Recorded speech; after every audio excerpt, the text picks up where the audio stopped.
Oh, and it's recording now. Yay! Oh my, about time this thing. We got it to work. Right. It wants to Hello. actually act right. Yeah, What? How you doing, Carter? I'm And I fine. think How are he. you? Oh, I was like, and I think he left. I'm here. I'm good, Carter. I'm here. I'm Good. alive. Uh, so my new mic is supposed to be here soon, and I did get another camera. So we will see if those are going to work or not. We'll see if it's not just the living room there, the Right. random living room. Right. Right. This I was fake like, living "That's your room. living room? Wow, it's a nice I living room." wish. I will say it is a nice living room, but Right. Yeah. Right.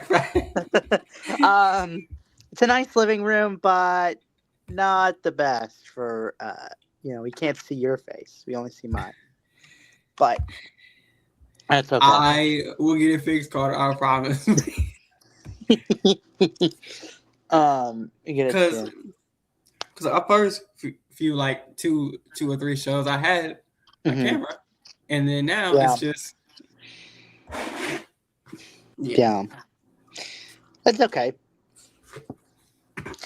But sorry, I'm eating too. But It's we gonna okay. talk about this Hall of Fame game, the Of Haynes King course, game. the Haynes King game. Of course. Um, no, this is a great game. Obviously, I mean the Panthers beat the Arizona Cardinals. Was it 33-30? I think. Yep. Yep. Yeah, 33 to 33-30. 30.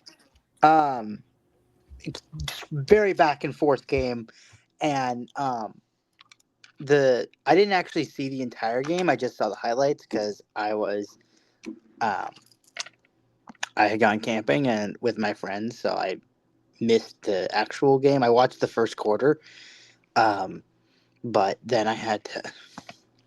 Then we didn't have any cell reception after that, so I couldn't really watch the rest of the game.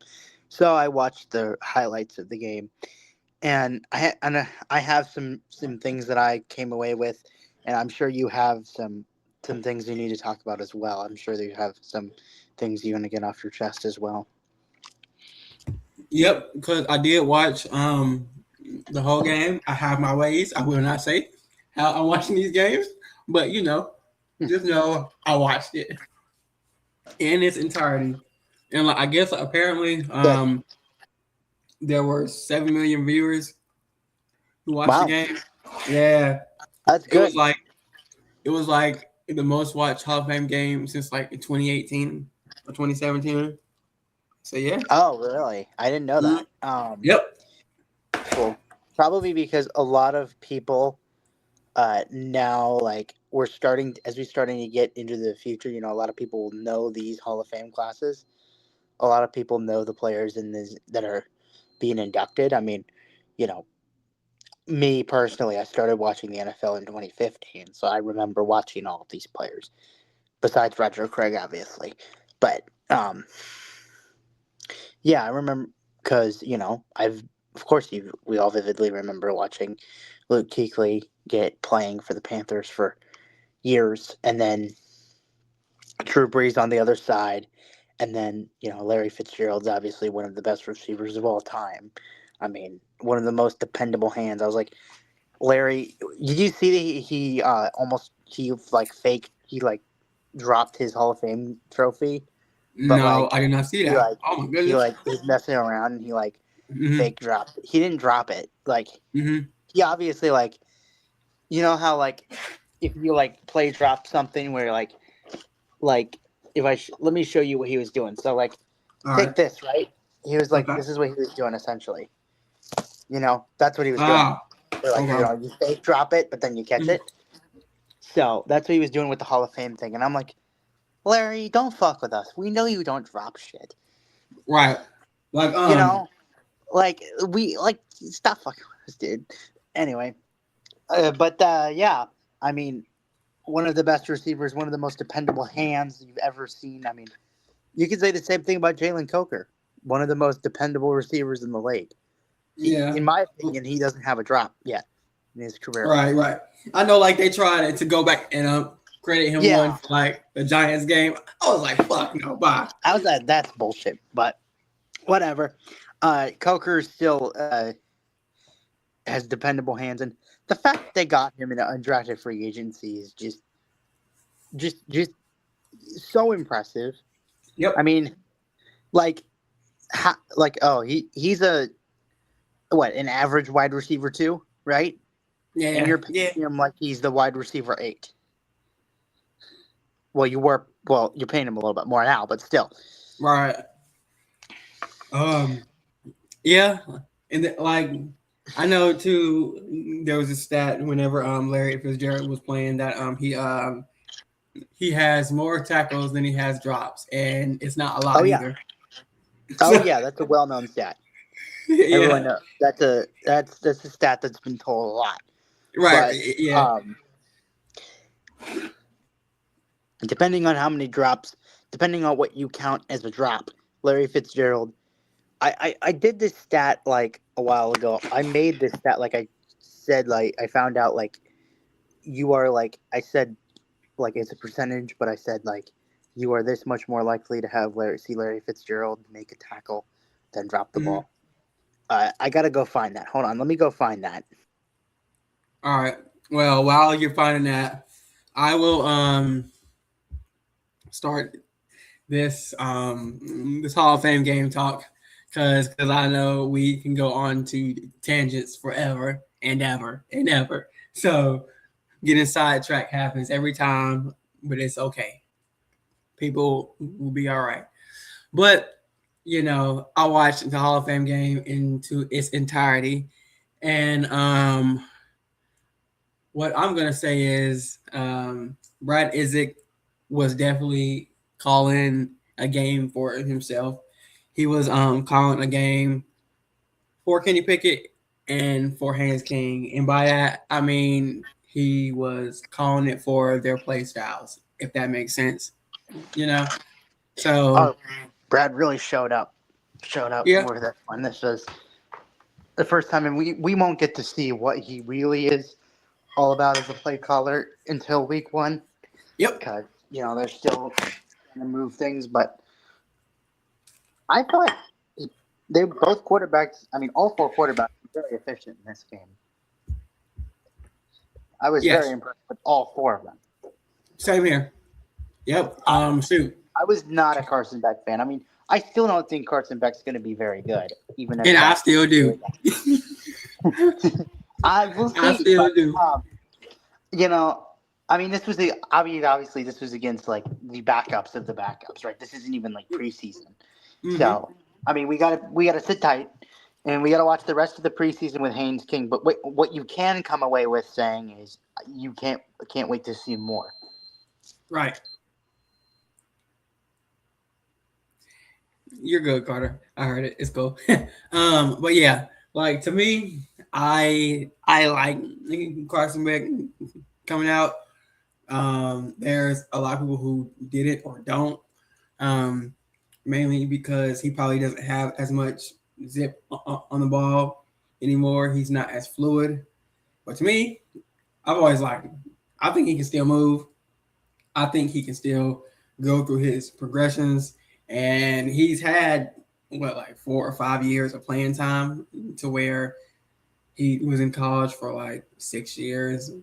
He came out at 24, which is not bad. Like, people like to shit on, not Carter or nobody, but people like to crap on players who are a little bit older. I mean, yeah, especially with NIL, players are going to stay longer. Like, why would I go to the league? Remember, what's funny is I said this when we were doing the draft, when we were previewing the draft, and we were talking about Akeem Mesidor. Right. I said we're going to see more older players coming out of the league or coming out of college because of NIL. That's just, and especially when those players are not first-round picks. Right. Like, the depth players are going to be older. And that's fine because You have more football experience, but you also have more tread on the tires. It just depends on the position you're playing. Because I feel like if you're playing something like edge rusher or corner, it's really not a big deal. But if you're a running back, then obviously it's entirely different.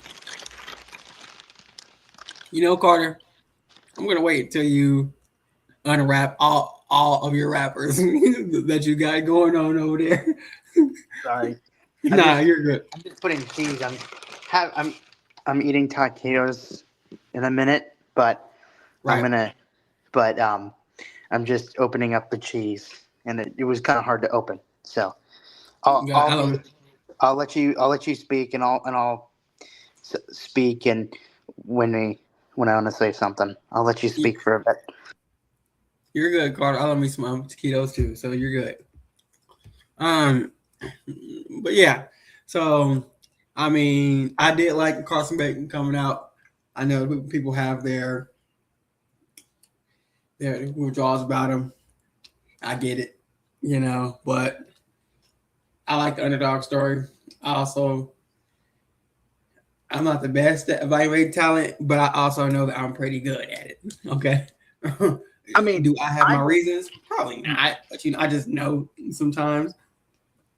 I mean, it's not really like whether you're good. It's just like what like everybody can see the same thing, right? So like, what do you conclude from it? I mean, yeah, you get more experience with it, of course, as you get older. Right. I mean, I'm only 18. I've only been really doing the looking at the college, looking at the prospects, and really trying to predict their futures for like a couple years, and you've been doing it for longer than that, I assume. So it just depends, like it's just what do you see and how do you think that will play based on what you know about the NFL. I mean, that's just really how I see it. And then the more you learn about the NFL, the easier it gets to be able to evaluate these players, and the more correct you'll be.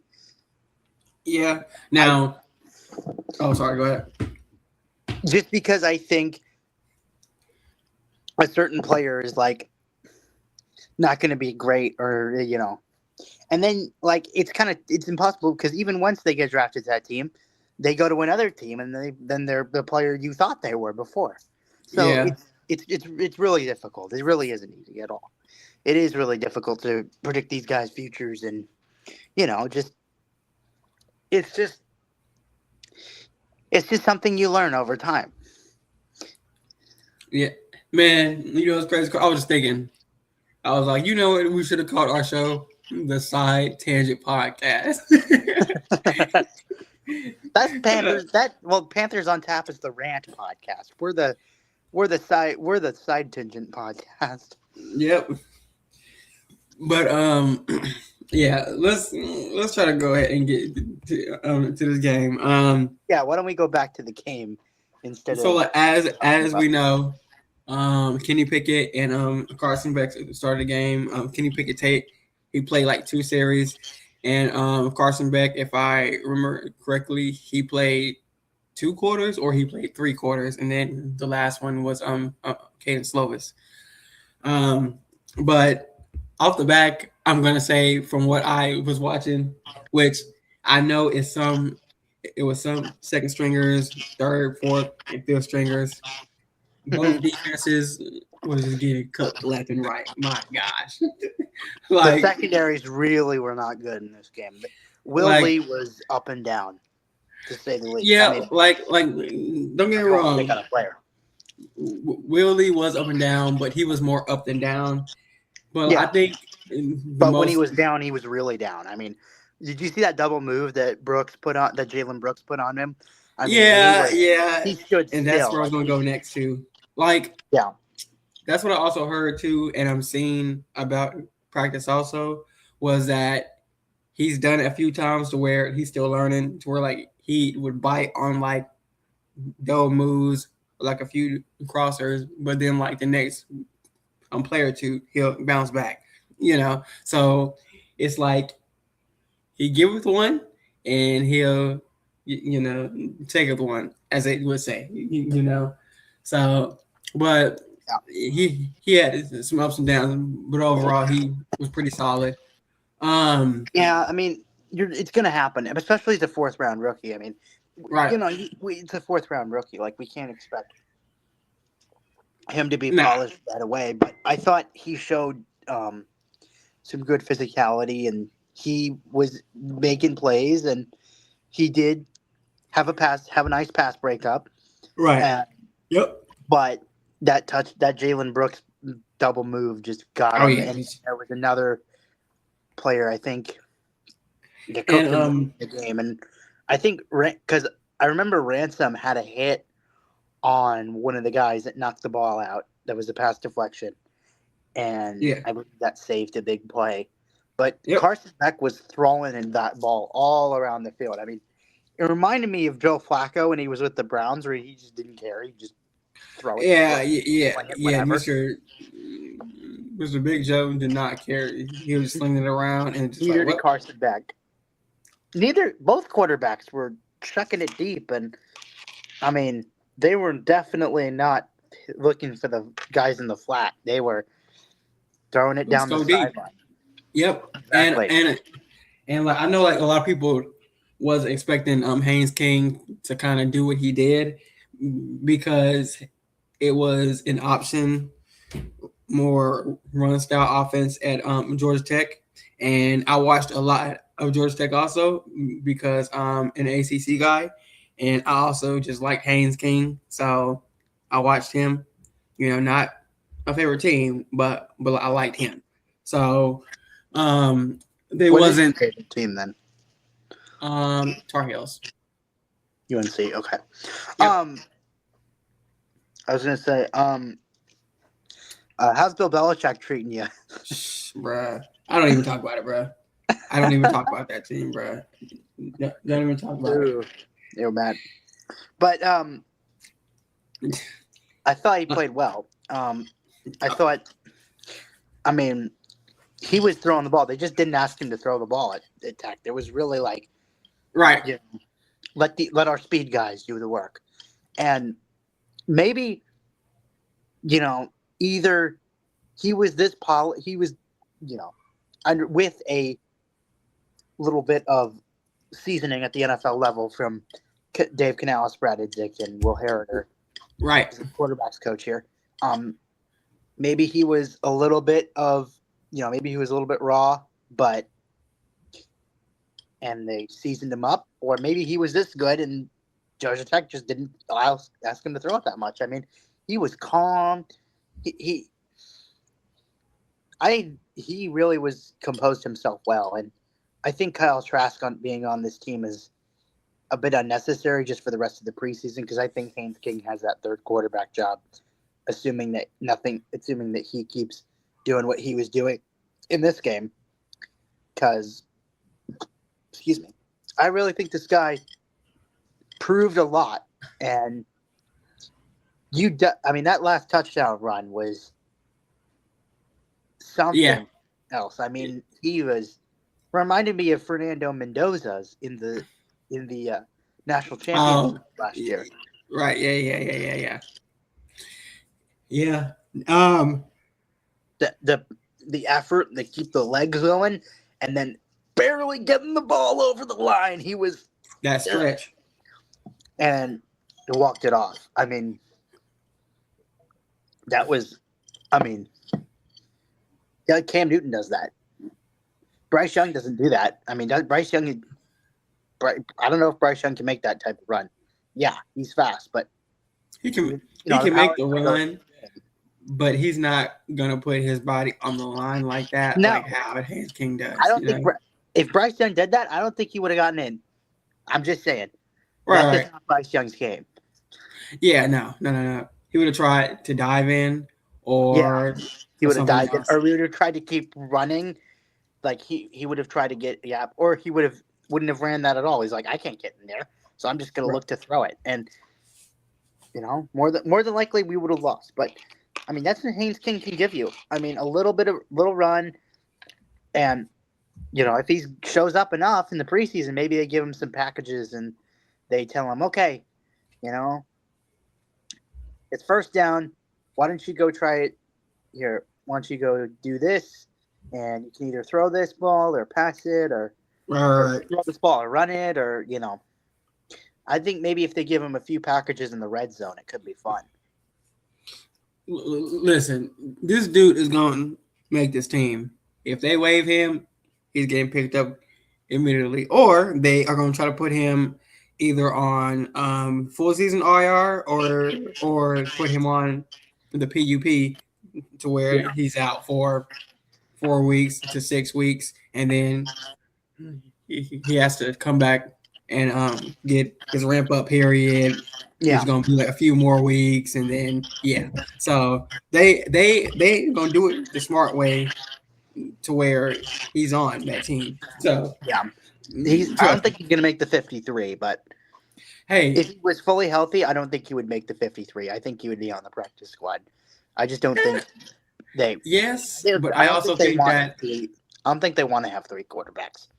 I think they do because it's gonna take a spot from wide receiver and or running back to where if they truly do want him into like some kind of Haynes King type role to where he can get some goal line packages or short yardage runs, they're gonna have him on 53.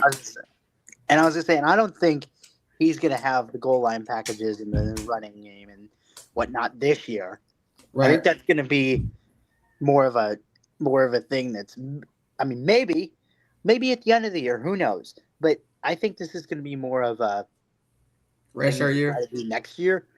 When you try to put him through the same camp, and now it's kind of more of a routine for him instead of everything's being new. Right, but I really think though that they are going to try to find a way for him to get on, even if it's the initial 53. Yeah, and then he goes on to the practice squad after the final 53 is set. Okay, yeah, cool. I think that's what they're going to try to do. Yeah, I'm saying I don't think they're going to have 3 quarterbacks on the 53 like week 1. I think they're going to on the initial 53. I think they should, because I think this guy is going to get picked up by someone. Stash him. Oh yeah, stash him away. Jalen Coker, just like Jalen Coker.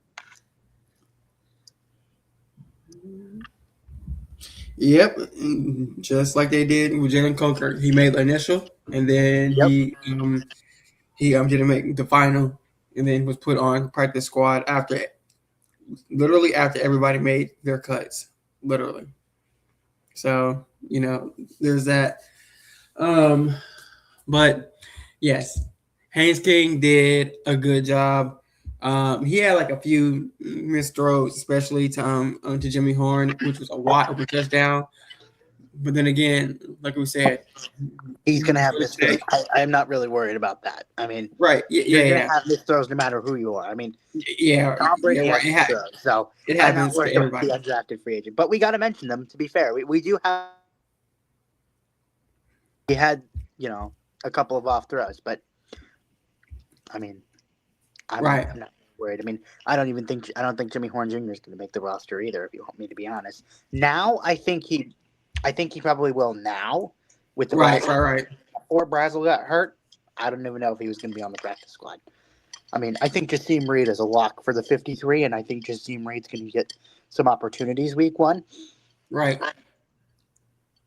Horn Jr., I think it's going to be more of the same as it was last year.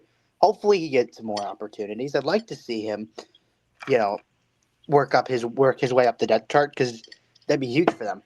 I mean, Trevor Etienne and Jimmy Horn Jr. really need to prove themselves, because, Yeah. This team. Go ahead. I was just gonna say, I think this team, if they don't prove themselves next year, I think their roster spots are going to be in jeopardy come the off season.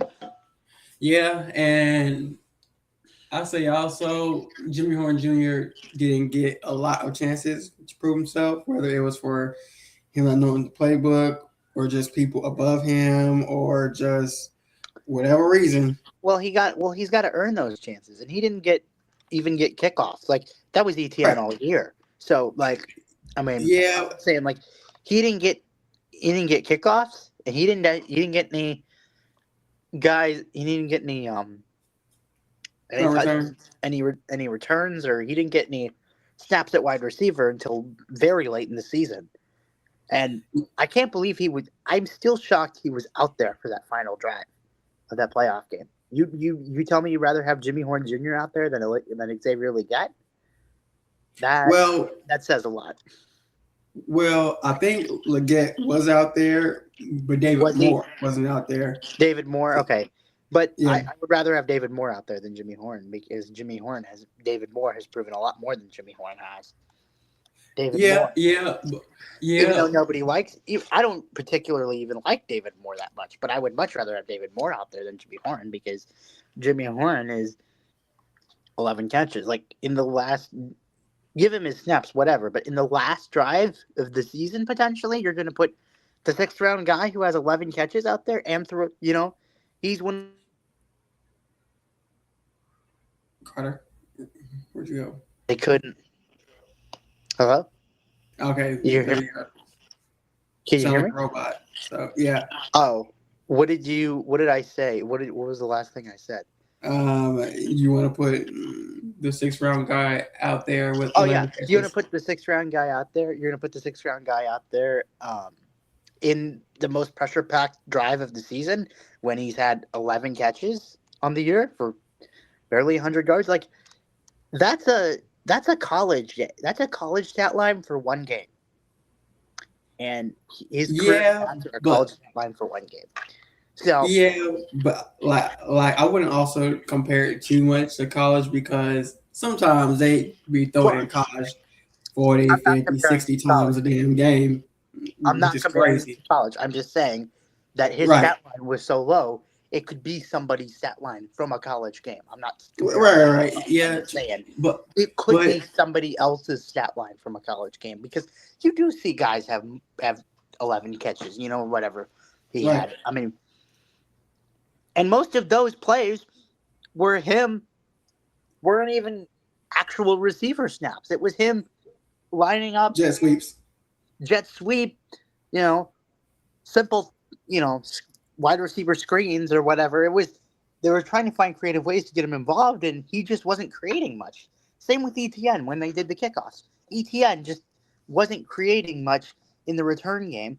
Every return, like he wasn't fumbling, to be fair, but every return would just go to the 25 or whatever, and even if he broke off one, even if Trevor Etienne broke off one kick return, it didn't have to be for a touchdown, but for more than, let's say, 30, 40 yards, if he did that once, I would understand him being above Jimmy Horn Jr. or Xavier Legette in the return. Look, I'm not gonna lie. Even at this point, I'd rather have Horn out there than Legette in the returns in the preseason. Well, yeah. I mean, but to be honest, I'd rather see Jimmy Horn on returns because even in training camp and stuff last year, Achan, his name is Achan, but he was bobbling the returns and stuff, even in training camp and stuff last year when he was a rookie. So I wasn't too sure. And then his vision, I'm not gonna lie, I don't think his vision is that good because even when I was watching the game, there were certain holes he could have taken or certain things he could have done easily to where he could have gained a few more yards or gained 5 to 10 more yards. And I'm like, dude, where were you looking, bro? I'm like, bro, I saw that hole right there. Why'd you go that way? Like, it made no sense. His vision isn't great. I mean, he doesn't break any tackles. So he's a net negative in the run game, and he hasn't really done much as a running back. He hasn't really gotten the opportunity, but as a running back, he hasn't been much better. I mean, and now with Jonathan Brooks coming back, what does Trevor Etienne provide? You see, I mean, what does he provide as a running back? I mean, what is he going to give you? Okay, one of those guys gets hurt. right? What does he give you? He has barely any experience as a running back. Also, you have A.J. Dillon in the backfield. Is A.J. Dillon going to make the team? I don't know. I think so. I think he might, but where does that leave Etienne then? He's the fourth guy? Practice squad. Practice squad. Practice squad for your fourth round pick. That's nothing. I mean, that's disappointment right there. I mean, for a fourth round pick to be on the practice squad. Well, I mean, to be fair, I don't think it's too disappointing because honestly, it happens enough. I mean, let's be honest. I mean, that's what you expect from day 3 picks, right? Right, yeah. Fourth round is day 3, but that's what you expect from like 6th and 7th round picks, and obviously they're drafted. But like for a fourth round pick to be like, I don't expect him to be a starting running back, but like for a fourth round pick to not even make the team in his second year would tell me a lot. Yeah, true. And He's I not can't one of even the best argue with that. 53 players on the team. Like, so that point, he's the fourth guy. And so his stat line is only going to get worse. Like, his stat line right now, here, let me pull up his stats. But, like, if he's the practice squad guy and, nobody gets hurt, does he get single-digit carries? Like, is he – I know Jonathan Brooks had single-digit carries, but, like, I know he's prone to ACL tears. We obviously know that. But Trevor Etienne – I don't know. It is a disappointment if he is on the practice squad. Maybe they keep 4 running backs on the team. I don't know. I doubt that.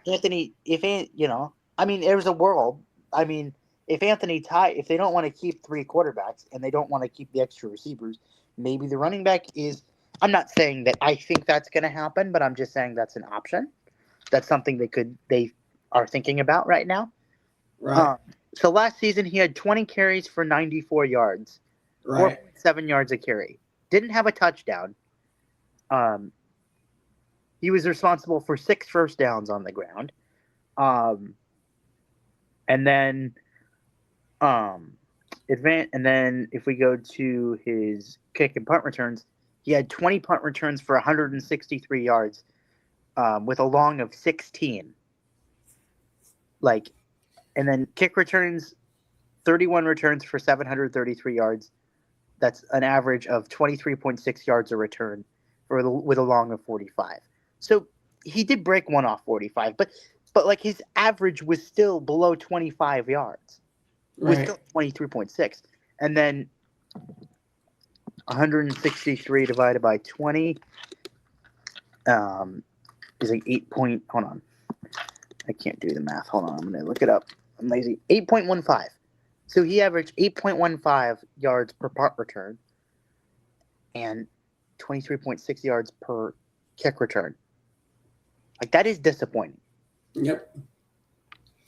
And that's why I also wanted Jimmy Horn to get some snaps back there, but they wouldn't get him back there. And then also how in the preseason game, or not preseason, the postseason game, they took Trevor Etienne out of punt returns because he was just messing it off.